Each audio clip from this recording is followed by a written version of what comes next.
Welcome to the 12 Days of Edition Wars, featuring 2nd edition AD&D players and DMs option books.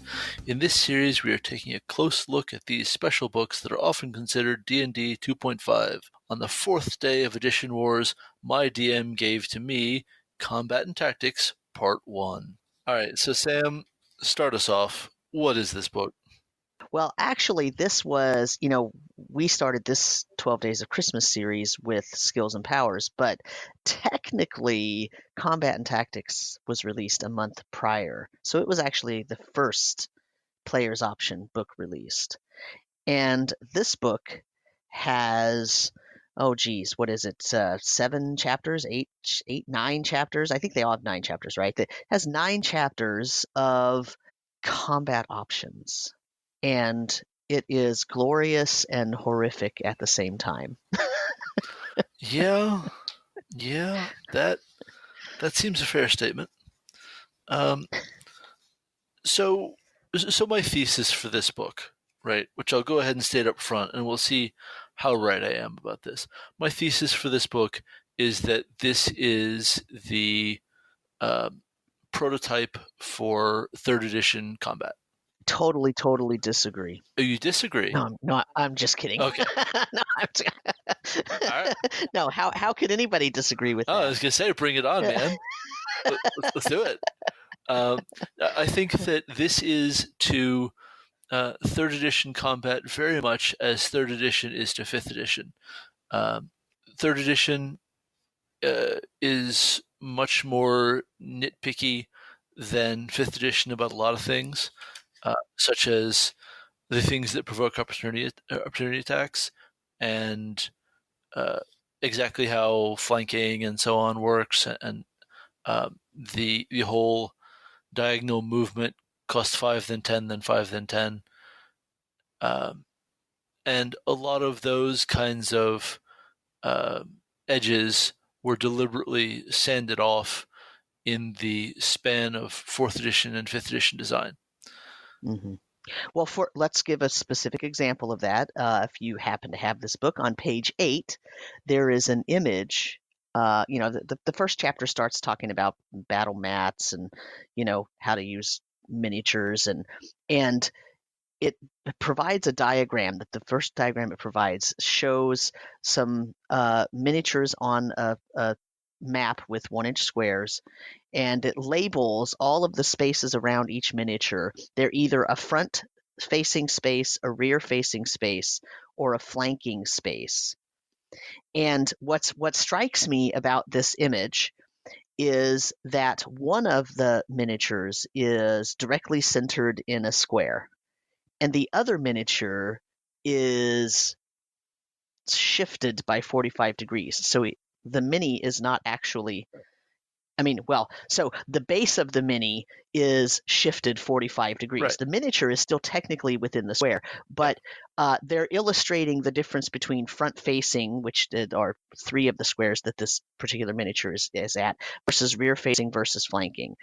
And it is so granular. Right. It's not that, here's the miniature, and if you're in a square around them, you're just in a square around them, you're within melee range. No. You could be facing the front of them, or you could be facing the back of them, or you and an ally could be flanking them, but only from direct opposite sides, and it matters which way the miniature is facing to figure out which is the direct opposite sides. Yep. Well, and just to hammer home that point, the page facing that one has diagram 2, facing of larger creatures. This is the image I lovingly refer to as fee fi fo fum, because next to the giant it says fee fee fee fee. It's not really fee, it's FL, but it looks like fee. Yeah, and you notice that diagram 2 doesn't include any figures that are not orthogonal to the grid, right? Right. Because they can't fit the mini in that in a way that makes any sense, which is really problem 1. Right. With the whole approach. It doesn't track well at all for minis larger than 1 square in base.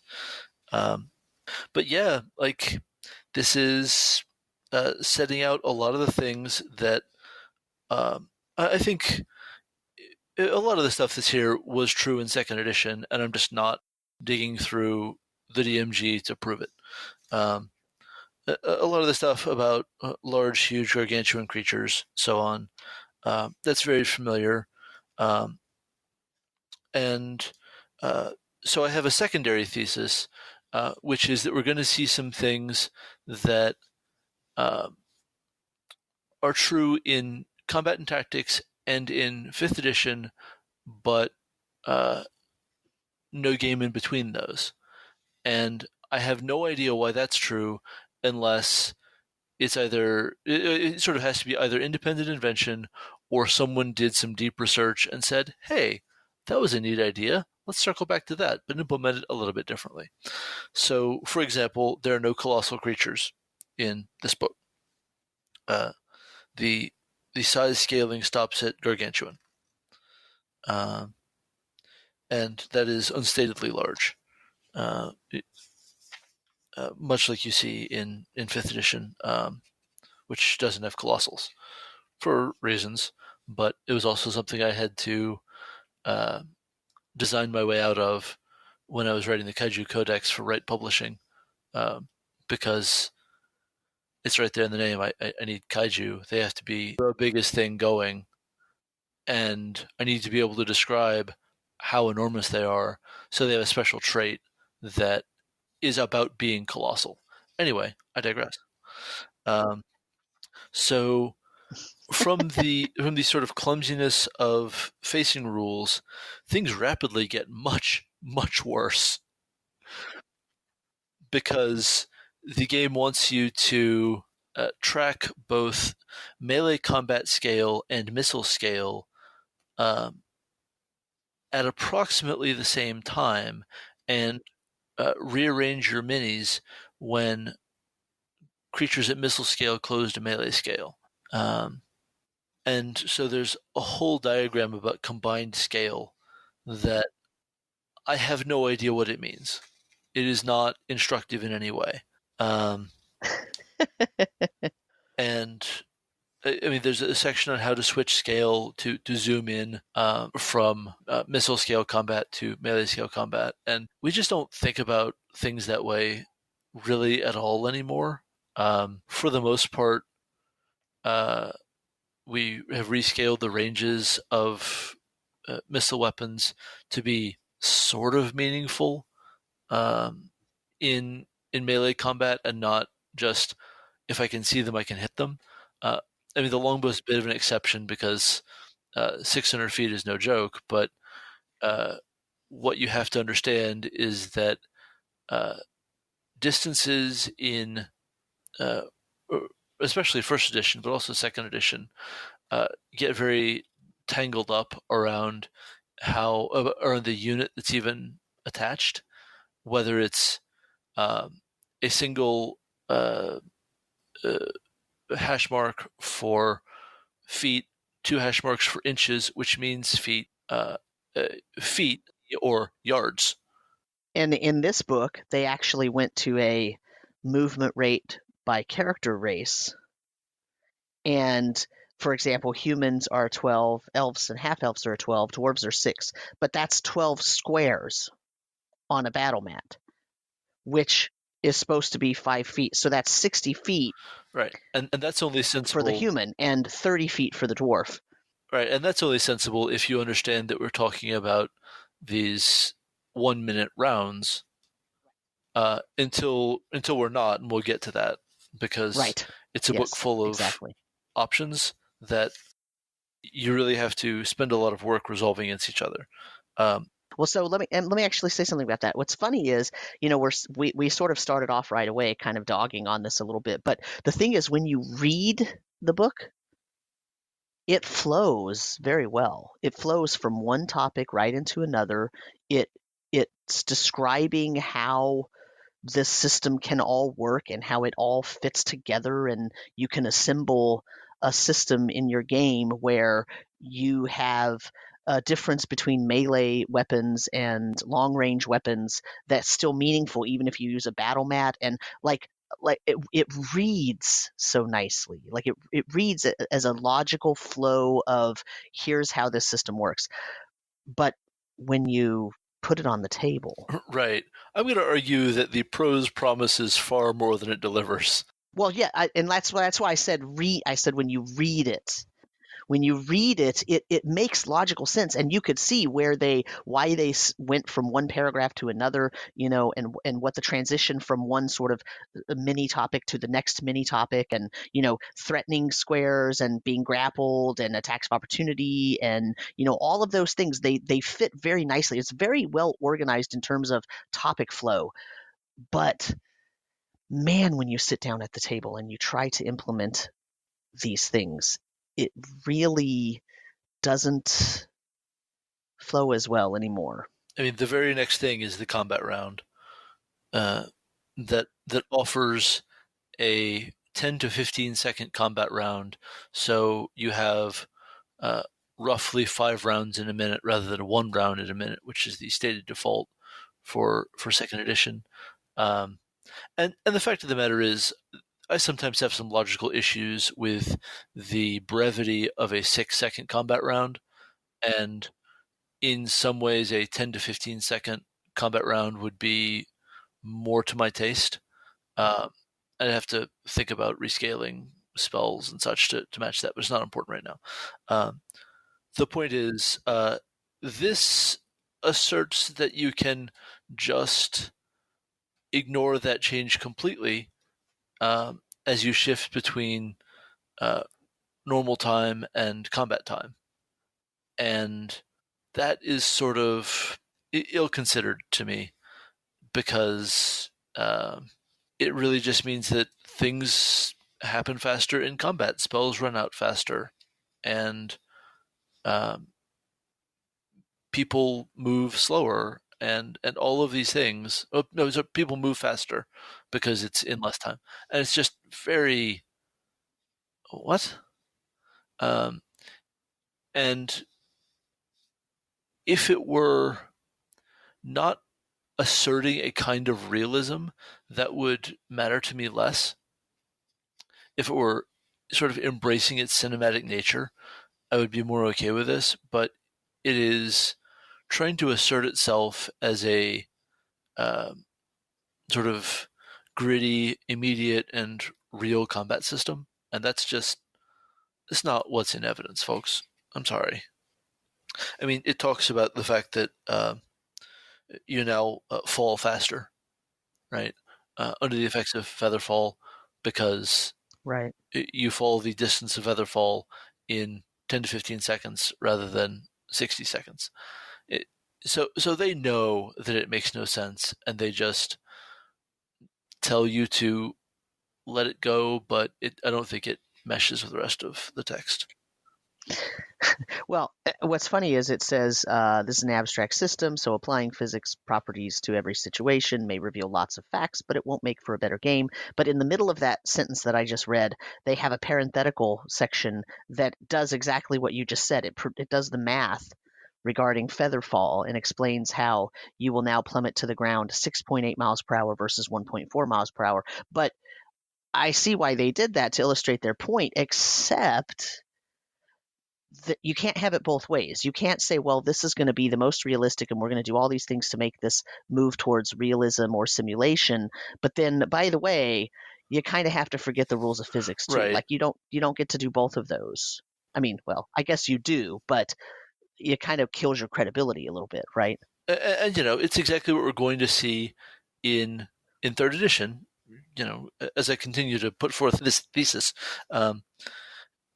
but this whole idea of precise facing matters, and you need to figure out which squares are flanking as opposed to rear, so you can get 1 point of attack bonus rather than 2, and so on. I mean, that is all running in the opposite direction of sort of pixel bitching, and just and so we sort of roll right into it eventually gets around to saying this is about attacks for opportunity, but it starts by explaining the clear state which is to say, no one is currently threatening me. And then the threatened state, and options about ignoring the threatened state so that you can do other stuff, and the things that provoke opportunity attacks, attempting missile combat, moving away from the threatened creature, turning so that the threatening creature is now in a rear square. Well, that one's rough. Attempting an unarmed attack against any foe except an unarmed human-like creature.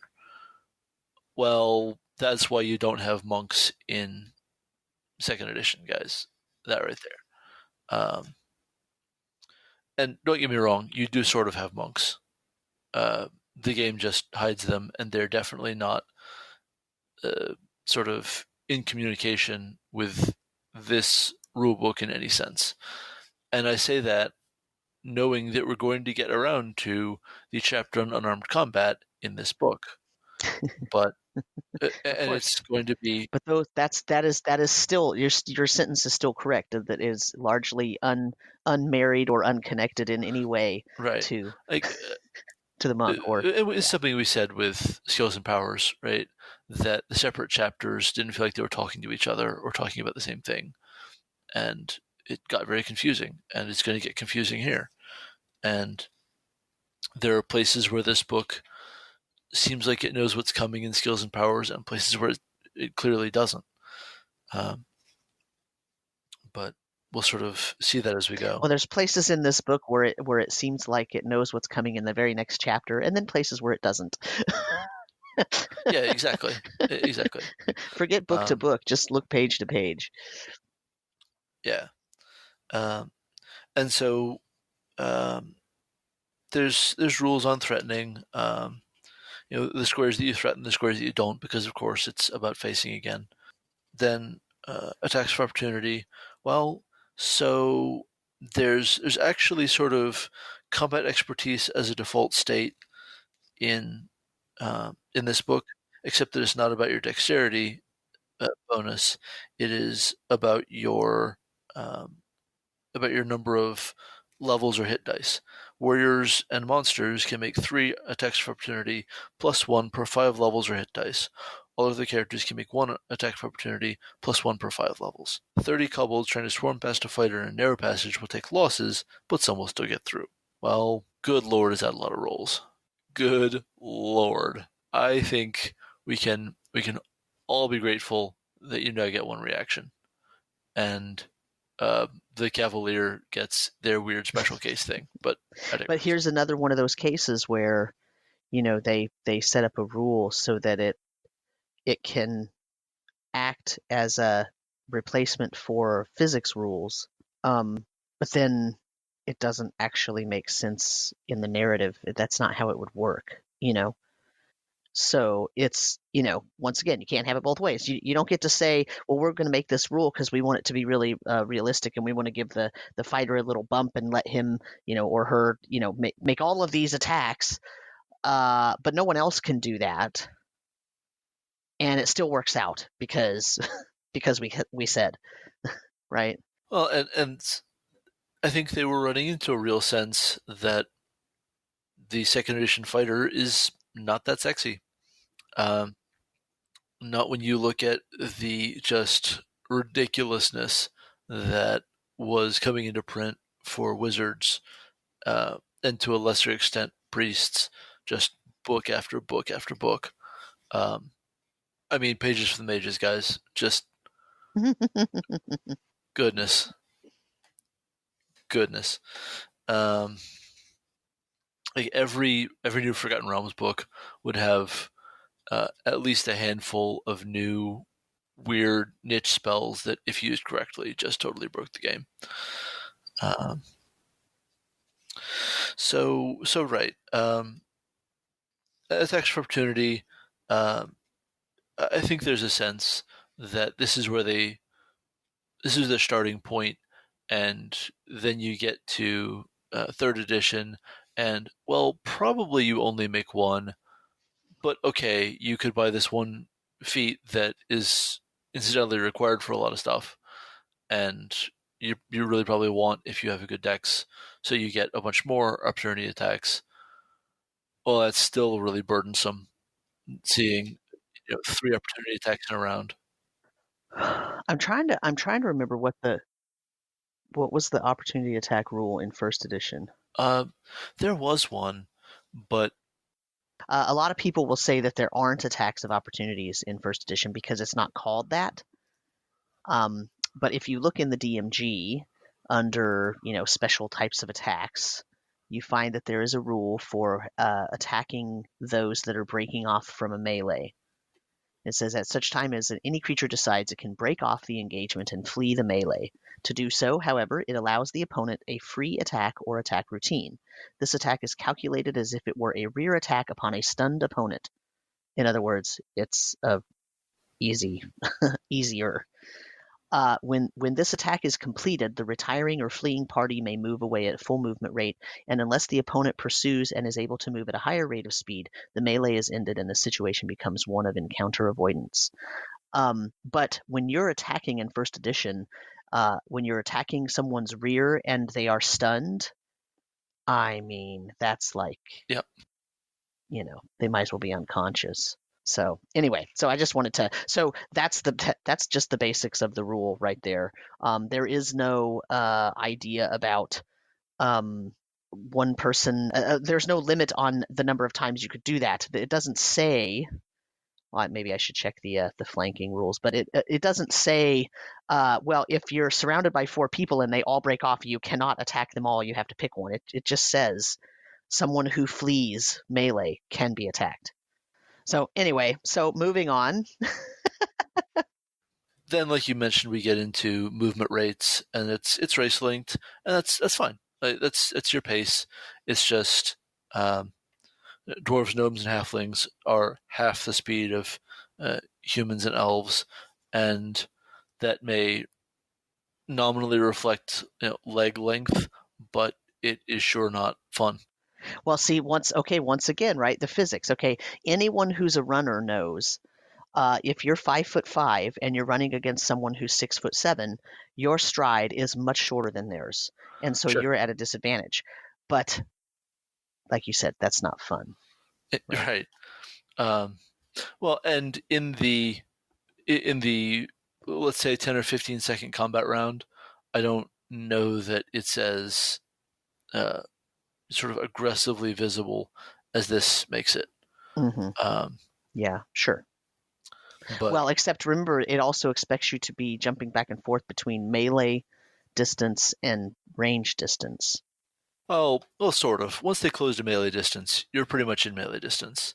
I don't know that in a single combat it expects you to revert to missile distance very much, unless you're trying to take down a runner.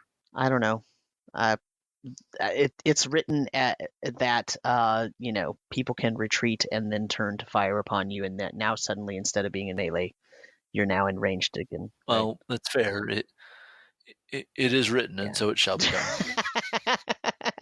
Well, that's how it's been in every edition, right? Accurate. Yes, Sam.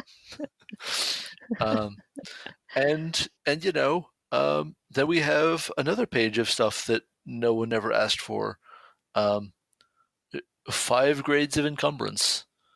5 grades. There's none, light, moderate, heavy, and severe. And if you are severely encumbered, you are sort of staggering along comically at a speed of 1. But there's all these charts for encumbrance categories by strength score, and then your actual movement speed as compared to your base movement speed at each level of encumbrance. Then, so this is another thing we're going to see later on. You get simplified encumbrance as an alternative. So they know that it's complicated and excessive, and so armor has a base encumbrance level, the typical encumbrance level of a human wearing that armor.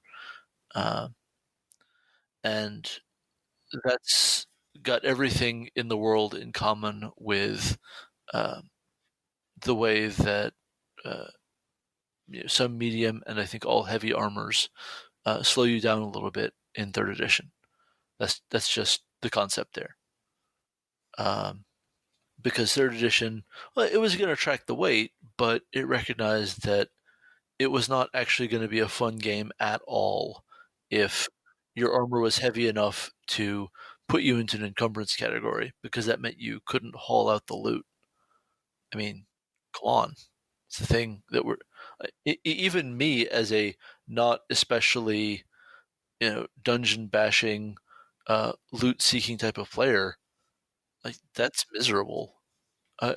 If you don't have the strength to carry out, pretty much the cool crap you find that you expect to be able to take with you, like, no, don't do that. So I don't know. I'm going to say that it only flows so well because now we skip to opening the battle and surprise rules. And here you have to remember that 2nd edition has some very idiosyncratic rules for surprise that have to do with, this monster surprises on a roll of blah on blah die size. And then you also have monsters that are only surprised on a roll of blah on blah die size. These will not match up. They're completely disconnected from each other. They and there's no explanation of how to resolve them against each other. They don't give you rules to resolve them against each other because they're not meant to be. Right. And on some level, the idea is that, well, those rules are mostly show up in monster stat blocks and not in character stats. So, like, you're wandering through the dungeon, and you run into the monster with the idiosyncratic rule. That's your lookout. It's not really going to happen in the reverse case, except that it totally does and can. And it gets much, much stranger once you get into elf and halfling stealth abilities from their race that I think we may have talked about before. So you have these surprise rules, and it points out that normally a group is surprised on a roll of 1, 2, or 3 on a d10. That is useful rules. That's good to know. Could still maybe stand to be stated a little more bold-faced in the original DMG, but I digress. Yeah, that's hidden. It's hidden in the middle of the 3rd paragraph in the section. It's like, oh, you probably won't read this far, but just in case you want to know, you got to roll a d10. Yeah. Yeah. And most of what's actually happening in this section isn't a change, except that they've turned the range into squares rather than units of 5 feet or whatever. Yeah. They're really working hard. They're working hard to sell the battle mat idea, right? They really are, and in fairness, it does smooth out play in a lot of cases. Yeah. Mm-hmm. And it's another thing that points to this as a 3rd ed prototype, because 3rd ed had less than no interest in continuing to make itself playable in a theater of the mind way. You could do it, but the game wasn't going to support you. It was explicitly expected that you will use miniatures of some sort, whether it's dice or candies or whatever, and a 5-foot square grid map, right? Or 1 inch per 5-foot square grid map. And the same is going to be true in 4th edition, which will turn its terminology into squares. So this sort of presages that too, and I think that's interesting. Yeah. But then you get the 5 basic steps every combat round.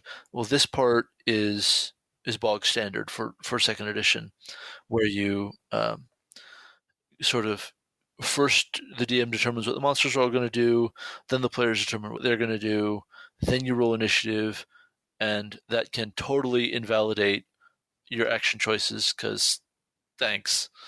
And then you resolve all those actions, and then you figure out end of round stuff. So let me say something about this actually, because this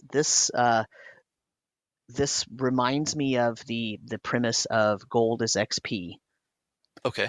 In the way of that was sort of the old edition way to do things, the gold for XP thing, and it really informed the way that you play the game, and it really affected the outcome of different encounters and encounter avoidance and all that kind of stuff. This is the same. It really affects how a combat flows and what happens in a combat if you do the second edition declaration, if you make the players declare, right? You make the DM decides what the monsters are going to do, and then you make the players declare their actions, and then you roll initiative, and you roll initiative for every round. So Yep. some rounds you're going first, and some rounds you're not. It's a round to round item, and since you've already declared, if something that happened before your turn invalidates your action, well, sorry, bud. Yep. But the thing is that has as much an effect on the way the game plays as gold for XP does. And you know me, I'm a real big proponent of gold for XP. Losing that changed the game and pushed us into the modern game. And the modern game plays very different from the older editions. And losing this sort of task determination before the initiative or before you even know what's happening also changed the game. I'm not making a judgment. I'm not saying one's better than the other. I'm just saying it has an enormous effect on the game. And it's kind of interesting to me here. This is why I brought this up. It's kind of interesting to me here that here they are in the combat and tactics, like special optional rules area, and they kept the same damn action determination, declaration of what you're doing, and then roll initiative. Like they kept that same. They didn't. I'm kind of surprised they didn't do as one of the very first options. Here's how you could change this. Yeah. And I do sometimes wonder what other people were doing at their tables. I don't have the clearest memory at this point of us doing anything that wasn't by the book in second edition, except that I think there's a pretty good chance we didn't declare actions before the start of the round. It was just when your turn comes up, figure out what you're doing. It's fine. I know people who played both ways, and I myself played both ways. There were times when I played in a campaign depending on the players, and we always declared and then rolled initiative because it kept things more dynamic. And if as long as everybody was in agreement, it worked. Because you just keep it going. But I also know plenty of tables, and I played at plenty of tables that were basically like, no, that's BS. We're not going to do that. Because you wouldn't stand there unless you were surprised, but we're talking about not being surprised at this point. Unless you were surprised, you're not going to stand there for a whole minute and let every activity happen around you, and then you're just going to say, oh well, I was going to do this thing, but now I can't, so I'm not going to do anything this round. Like that doesn't, right. So and for some people, randomized initiative every round has a lot of allure, and I personally just cannot understand it. I have never felt that at all, but it was in a UA document. I don't know. I want to say it was 2017. Might have been early 2018. The alternative. Yeah, I remember that. UA. It all sort of runs together for me. But I mean, I had my very good friend Tim Baker ask me about that in my Patreon 2 days ago. About what effects I thought it would have. And I told him, and it isn't for me, but I talked about what some of the knock-on effects would be, and as long as you're okay with those and you internalize those as the price of doing business, then do your thing. Just follow your bliss. But until I'm in a game that uses that and the DM really makes hay out of it in some way that I can't foresee, it's just lost on me as to why you'd want to do that. Yeah, and the thing is that if you're doing determination first, right? If you're actually having to say what your action, you're having to state emphatically, here's what I'm doing this turn before the initiative is rolled, then it makes sense. that you roll every round, because then it adds a huge randomness to the combat. And, that means that the orc that's standing in front of me might get to attack me twice in a row, because if I went first in the first round and then the orc went, and then in the second round the orc goes first before I do, and I declared my action already, I don't get to move out of the way. The orc just gets to go again. So that has a huge effect on how the combat runs, good or bad. Like, the whole party has to be into that for it to make sense. I have not done it in 5th edition. Well, and in 4th and 5th edition both, beginning of turn and end of turn for creator of effect or target of effect are huge important timers. It's such a big thing, and so you're going to be skewing the effects just wildly, and you've really got to know that's what you're going to get. You're definitely going to have effects that are sometimes twice as good as they should be, and sometimes do nothing at all. And that's what I can't resolve myself against. Well, see, that's why I say the whole party has to be into that, because you have to let that. You have to just say, okay, well, we're just going to go with it, and we're going to run. If you end up going twice before this orc gets to go, then then it happens, and you deal with whatever consequences, and everybody has to be okay with it. Yep. And so then we get into the actual initiative rules, and these initiative rules are totally different than core,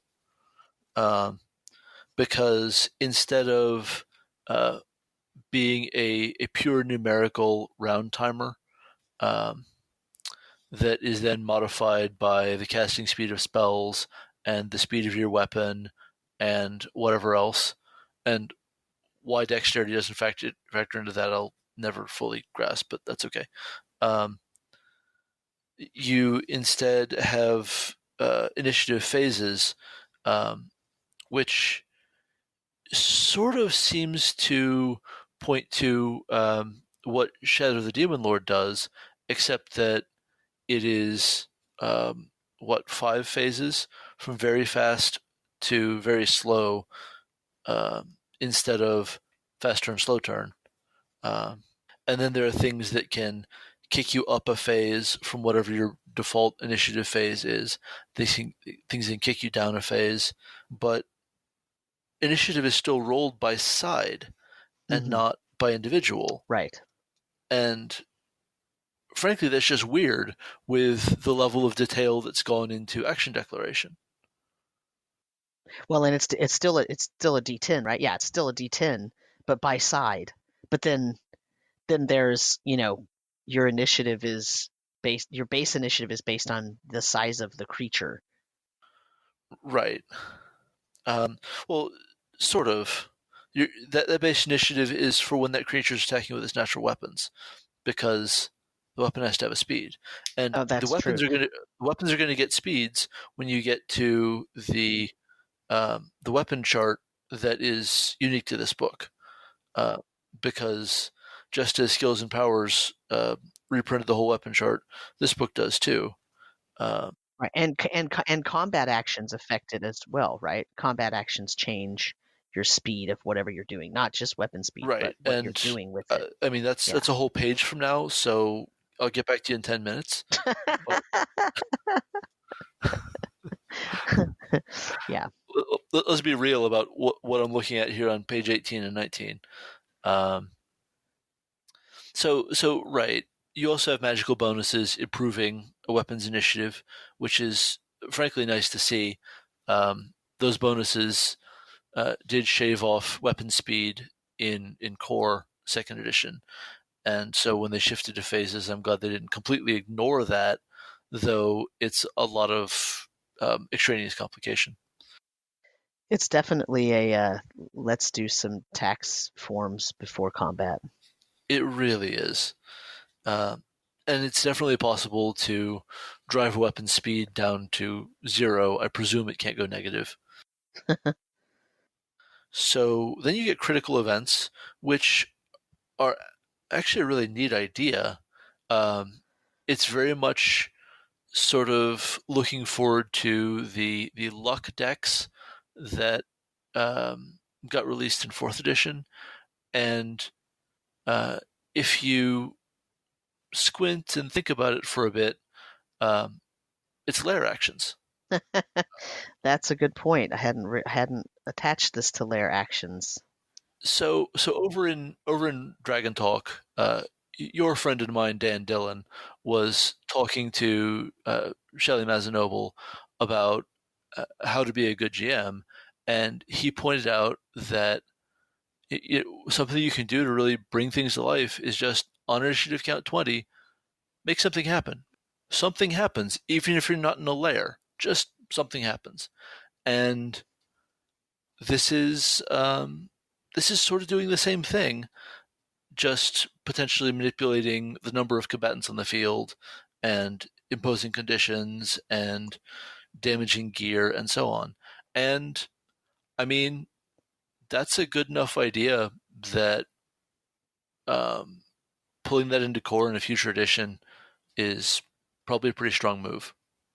I think I could be really into that.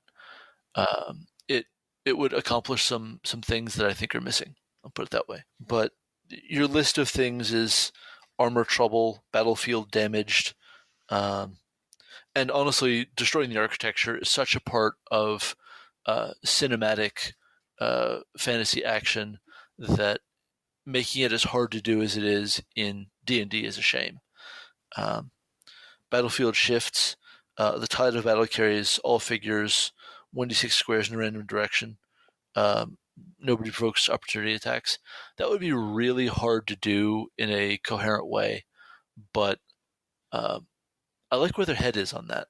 And what do you do if there's a cavern wall 4 squares away, right? Who knows? That's what could be cool about what could happen, right? So I agree with you. I like the way they're going with this. The items that are on this list are really.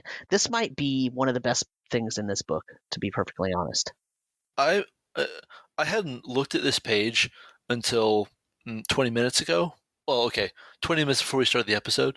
But no, it has a lot to offer. You need to really reconceive it, but I can really see sort of reformatting and updating this and just bringing it into 5th edition in that form. I think it's got something to offer. Then we move into combat actions, which really, really resemble 3rd edition. No move actions, half move actions, full move actions. Well, folks, that's just the other side of the coin of full actions, standard actions, so on. And you get actions like overrun. Okay, sure. Lots and lots of examples that acknowledge in a way how unclear the text really is, but the example is another big sort of impenetrable block of text, and so thanks. And kind of highlights to my mind why there are almost no use case examples in the text of the Player's Handbook of the DMG in 5th edition. It's a surprising thing if you are used to earlier edition manuals, but they really decided not to make that part of their style. I think that's a style choice, but I also think it's a technology availability choice. I think it was smart of them to make that choice because they also knew at the same time that they could tweet examples or say examples on podcasts or, play a game on, stream a game and show an example of it without having to explicitly say, this is an example of, whatever. In a way that people feel like they're learning the game from seeing it, not being told, here is an example you should memorize because this is a weird case that you have to know how to adjudicate. So I think you're right. It was a design choice or a formatting choice in terms of the book, but I think it was a really smart one. And I think that they might not have made that choice if technology wasn't so pervasive. I think they also just decided if we think we need to include a paragraph of example, let's simplify it instead.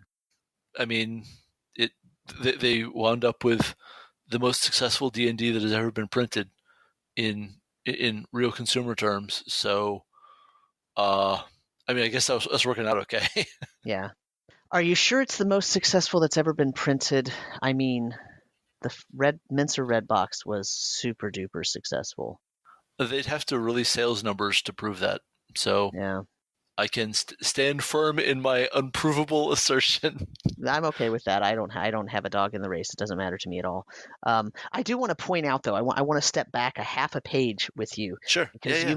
you moved over to the overrun, and right before the overrun, there's a little section that says combat movement on the battle map, and they have to actually say, when a character moves across the battlefield, don't pick up the figure and drop it back down several spaces away. Instead, trace the exact path the character is following from square to square on the map. The character never knows when there is a trap they may trigger or an invisible enemy threatening part of their planned move. Yep. And it's sort of like they're assuming this paragraph, for example, is one of the reasons why I say they're really, really trying to sell the use of battle maps. They really are. At the same time, I think of like most of my friends, given the opportunity, will need to count out the squares and also will get a certain tactile joy out of moving their little mans square by square. Right. Yes. Like, Uh-huh. I say that like it's ridiculous, but I mean, no, we have the mini for a reason, and we have these just insanely gorgeous Reaper Bones minis that, okay, they're not painted, but you can't have everything. So of course you want to engage with them and feel like you're playing with them. Yeah. So look, even with tokens, it doesn't even have to be a mini, painted or not. With tokens, my teenaged players that I run a game for, they pick up the token and then they count 1, 2, and they touch each square with the token as they go. Like that is a tactile part of. I mean, of course, we're playing 5th edition, not 2nd, but you get the idea. Yeah. I mean, it's just a tactile part of the game. It's like having dice. It's why I don't particularly like online dice rollers or phone programs, phone apps that have a dice. Like, I want to actually roll the dice. Thank you very much. Yeah. I feel you. I don't know. Monopoly sort of coded us deep for tap, tap, tap, tap, tap, tap. Yeah, that's true. Anyway, I got us off on a tangent again. I'm shocked by this outcome, Sam. I know. A lot of these big blocks don't have a lot of fascinating things to talk about. There's a lot of sort of fiddly +1s and +2s, which is a whole approach to bonuses that any fan of 3rd edition is going to recognize. Any fan of Pathfinder is going to recognize. It's definitely in that mode of, well, we need to weigh all of these factors against each other, and bigger or smaller numbers is what we have to work with. So I guess we work on about a 5-point scale. Okay, go. And that's not wrong. It's just not what I personally care about as much anymore. I've become a pretty diehard fan of advantage and disadvantage, even with the corner cases where advantage and disadvantage creak a bit, but it's fine. So a lot of the options here are pretty recognizable in most high combat games, and in 3rd edition just as much. I mean, here they're listing all of the actions and describing them. Attack, cast a spell, take cover. Actually, that's covering someone. That's interesting. That is essentially readying an action to fire. It's not quite suppressive fire because you don't have to rate a fire to do that, but it is wait for someone to break cover and then shoot them. Fire throw missiles. Why that's not attack, I couldn't specifically tell you, but what can you do? It has a lot to do with rate of fire, actually, because the rate of fire on some missiles verges on going asymptotic as you go up levels if you're specialized. And then guard, which is essentially ready in action to stab that guy if he comes over to me. Move, parry. There's seldom been a game where parry was a good way to spend your action, because you're not making positive progress in the fight. You are Right. hoping to avoid negative progress in the fight. That's not Right. a good use of your turn. Parry strikes me as a way to be able to cinematically have a duel between two, noble people at court, and they are soliloquying at each other as they parry each other's blows, because you have to give each of them enough time to finish their speech before one of them resolves the battle, right? Like that's always what it seems to me. Mechanically speaking, that doesn't work so well. Well, it's funny you should mention that, because in Chapter 2, we're going to get far more detailed rules for exactly that. Mm-hmm. Right. But I just mean in terms of the idea of parrying. Yeah. Because as you say, in regular combat, parrying is very rarely a good idea, unless you've built your character using a kit, not from this particular book, but from one of the other books, and it ends up being a major feinting action for you, and you get some sort of advantage from it. Which you mostly don't. But there are some edge cases. So, but yeah, anyway, so let's move on. So you have run and sprint, dash and more dash, but you take defense penalties for doing that. Unarmed combat, because it needed ways to be extra bad. Use magic item, cool, fine. Withdraw, we call it disengage now, but it's the same idea. Yep. Basically the same thing. Yep. And then ending the combat round has fatigue. It has. Oh, fatigue. No, thank you. Extremely no, thank you. Oh, God, I forgot about this. Yeah, I was waiting for you to get there. it's so bad. Oh, it's so bad. So the idea is that fighting tires you out, and you burn through fatigue round over round, and you have to stop and take a breather in the middle of the fight. It's what they're trying to do is create a dramatic moment of a fighter, kneeling, leaning on his sword, catching his breath, or two duelists, offering each other quarters so they can catch their breath. Qui-Gon Jinn sitting down while the rotating room blocks him and Darth Maul. Yeah. Yeah. Sure. Yeah. Except that we know that when Liam Neeson fights Tim Roth, since we're doing a Liam Neeson thing, when Liam Neeson fights Tim Roth, no quarter will be asked or given, right? Like, it's much more dramatic if the fighters say ahead of time that they won't be offering or giving quarter. Well, sure. So like most players are not going to agree to that. They're not going to let the bad guy take a breather. Like, no. And they're not going to be happy about skipping their turn to erase fatigue. They're just not. Well, and let's go back to that same thing that we've been talking about almost this whole chapter now. Here it is again, where their ideas of let's make a simulacrum, right? Let's make a simulation of combat. And hey, by the way, fighting makes you really tired. Let's put some mechanics in here for this, and let people decide if they want to use it. Right. But then at the same time, they're going to tell you, but don't worry about the physics of it, because it really, we're in a fantasy world. Okay, great. But now you're going to throw fatigue into my combat? Yeah. I don't know, man. Like, I've watched people who are in peak physical shape go absolutely all out in combat to the point that they didn't fatigue themselves, and it still took longer than this.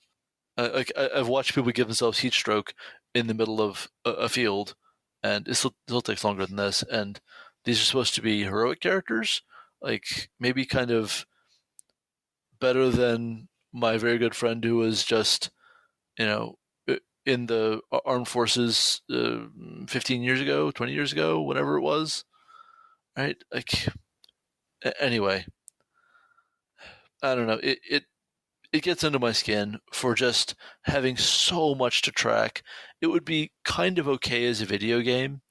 And it makes me think of some of the video games that do have that sense of, well, you can't necessarily do something every single turn. Sometimes you have to skip a turn. Right. So you have like the point break where you've built up all of your stamina and you can do your really powerful move. And then after that, you can only fight with normal basic attacks for a while. Yeah. And then you can do your power move again. And then you can, it sort of has that feel. Sure. I'll allow you that. Well, right. And you've got games like HeroClix where characters, basically accumulate fatigue, and you can push them to have them act twice in a row, or you can not to clear their fatigue marker. But that is very pointedly a game where you have multiple characters. I digress. So one last note about this fatigue. In the effects of fatigue section, it uses the term exhaustion. So characters get exhausted if they get enough fatigue, and they move and fight as if they were encumbered 2 categories more than normal. So it's pulling in the encumbrance system. That's great. Which we already said was fantastic, right? Yeah. And the very next section is going to be morale rules, and I don't know. I've never actually liked rolling for morale. I've always been much more into the DM should roleplay the monsters. That's what they're there to do. The DM should just feel confident that they know they're monsters and should be okay with having the NPCs do things that aren't stab.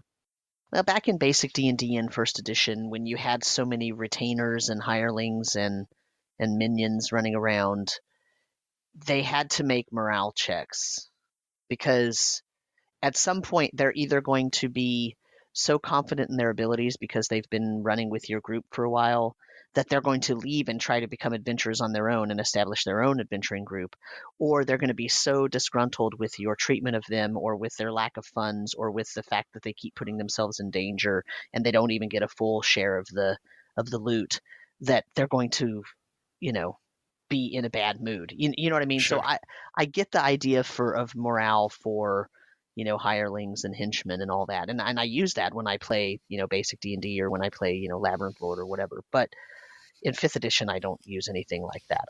Although I take that back. You know what? I do use a loyalty system for the crew of the ship that my party is on.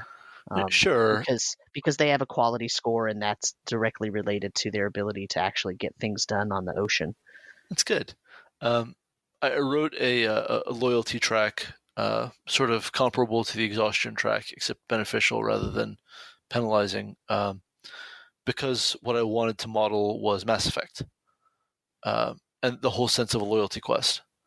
Like, once you do Garrus's loyalty quest, he's your guy. You're not losing his loyalty. That's not a thing. And I wanted to have a way for your NPC companions to level up because you were awesome to them, in addition to maybe gaining some experience and getting a better stat block. But none of that, to get us back around, none of that actually has anything to do with morale. No. in terms of a roll, just one singular roll with a percentage, whatever chance that it needs to be made. I kind of agree with you about the creatures and monsters, their morale. Although, once again, if I go back to basic D&D, it was so dangerous to fight a large group of creatures that once you killed 1 or 2 of them, they had to start making morale rolls, because they also want to preserve their own lives, and most of them, especially if they're beasts, they're running on instinct, and their instinct is going to be to preserve their own life. But if you're a smart DM who knows the situation, you can actually role play that just as easy as you can roll for it, right? Right, and that's essentially what you're saying. That's my fundamental assertion. Yeah. So anyway, yeah, okay. I tend to like morale rules, which is why I keep going back to this and challenging your assertion. But I don't actually disagree with you that much. I say things like I like morale rules, but when I use them in my game, they're heavily modified to where they're not even anywhere near something like this. So Fair enough. anyway, I have my feelings about it, and it's okay if you don't share them. It's all good. No, I mean, it's not that I don't want to disagree. It's one of those things where I think the way that I run games has evolved over time, Yeah. and it's evolved away from systems like a morale system. Although I love the idea of it still.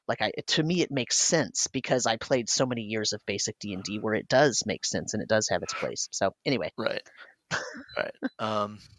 Our audience would love it if we got in a knockdown, drag out fight about something, Brandis. We have to find something we disagree with. Well, I mean, it's literally the name of the podcast, Sam.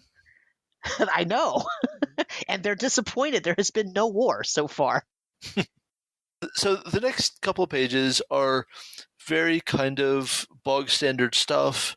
It's like I've been saying, there's a lot of +1, +2, -1, -2 stuff sort of tucked into these paragraphs, and God will never forgive them for doing that. There's no forgiveness for tucking all of your bonuses into just in line in a paragraph. You can't be doing that.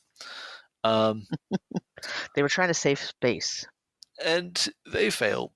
It's not okay. So then there's a thing for knockdown effects and knockdown rolls, and I appreciate the desire to have big monsters be smashy, but that just needs to get coded into the monsters somehow. Mm-hmm. Yeah. Introducing it as a rule here is a good way to have it get applied just really inconsistently and poorly. Right. For no good reason, right? Oh, what's that you're fighting? Oh, it's a giant piranha. Oh, it has a knockdown attack. What? What are you talking about? Yeah. And so there's a whole thing with a knockdown. Like every weapon has a knockdown die, but you only knock down like small weapons you're using your same damage die as the weapon itself. So you're trying to roll over the target creature's knockdown number, and yeah, it's going to be very frustrating, especially for small creatures. The thing is, it's a great idea with a not so great implementation. It's definitely an interesting idea with a not great implementation. I would love to see it as more big smashy monsters do big smashy things. Right. But 5th edition is very well suited to that with its ability to design attacks that are customized to the creature. Well, so for example, Pathfinder 2, which I have now been reading and playing a little bit of, it has which is sitting in front of me on the floor, essentially unopened, not quite unopened, but untouched. Yeah, I am. You're busy. Yeah. So it has a knockdown. There's a characteristic that some creatures can have. It's an addendum to an attack. It's a knockdown. So if they hit with a certain attack, they can knock down their opponent. And the thing is that what happens though is that because the Pathfinder 2 has a very strict action economy, each individual gets 3 actions, and you can parse out however you want to spend those actions. And different actions in the game are worth different amounts of moves of different. They cost different actions, right? So if the creature wants to use the knockdown action, they have to use one of their actual actions. It's going to take up one of their slots, and then they don't really call them slots, but you get my idea. So it actually has a balancing effect, right? Because you're not just going to give the knockdown property to every creature that is ever in the bestiary or bestiary, depending on where you're from. But you're also, even the creatures that do have that capability might decide not to use it if they don't want to spend their action that way. So it doesn't become a compulsory thing. It's a cool thing the creature can do sometimes, but it's not even available to every creature. So it's kind of a more streamlined way to do an effect like this, right? This is sort of, hey, let's apply this to everything, but that means that now we have to take into account everything's size and everything's speed, and everything's like it's just not as smooth as one would want something like that to be. So, and then there's a critical hit section.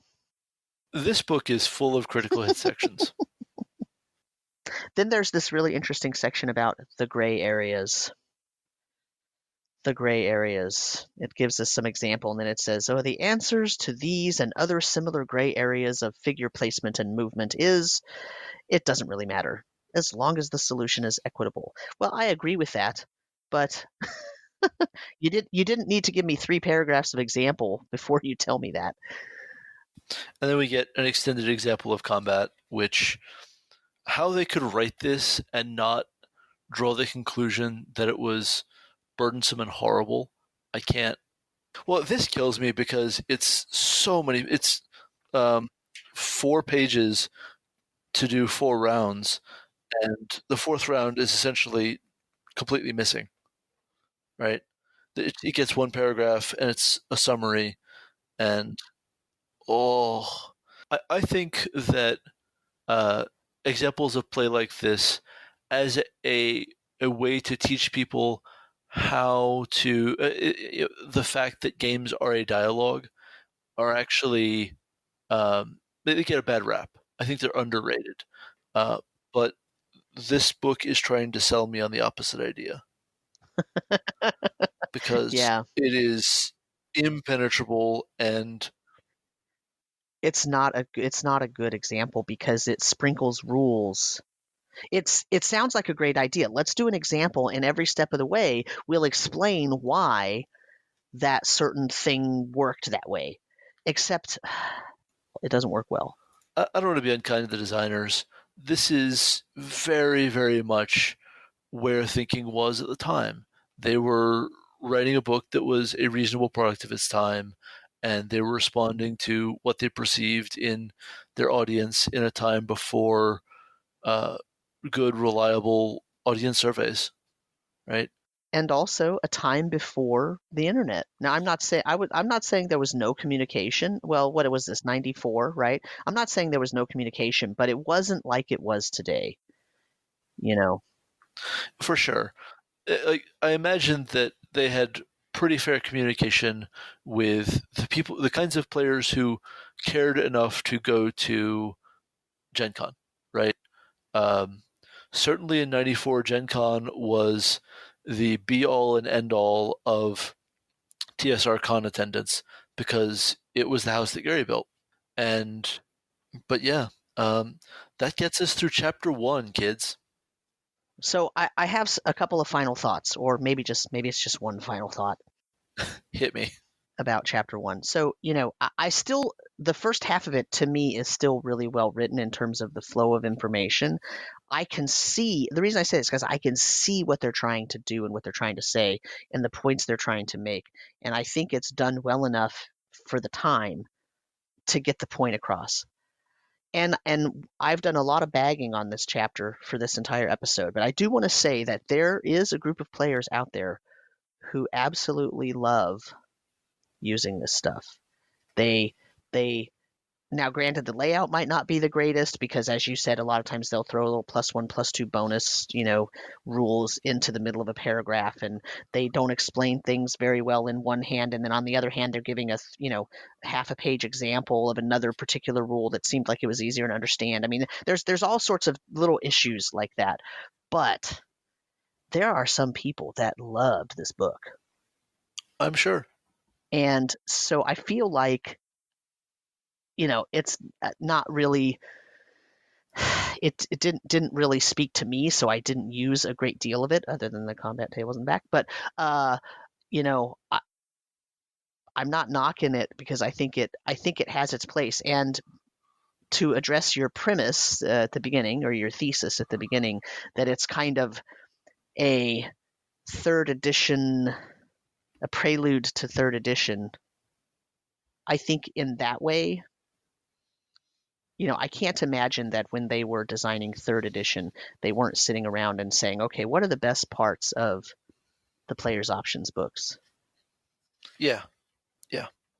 I mean, with the design credits on this going to L. Richard Baker III and Skip Williams. Yeah. And sort of going right down the line of the staffers on this, I mean, these are names that are going to still matter as TSR becomes WotC. Right. So that's definitely extant as an influence. But speaking of Richard Baker, in his preface, in his foreword, I just want to read. I want to read one paragraph of his foreword. He says. He says he saw an article in Dragon Magazine number 39, and it was called "Good Hits and Bad Misses," and it was basically critical hit and fumble tables, and they ignored every piece of advice about responsible use of said tables and just used them in their game. And he says, "Our epic battles," this is a quote now, he says, "Our epic battles turned into bloodbaths. Our group of adventurers left a trail of dismemberment and sucking chest wounds in our wake.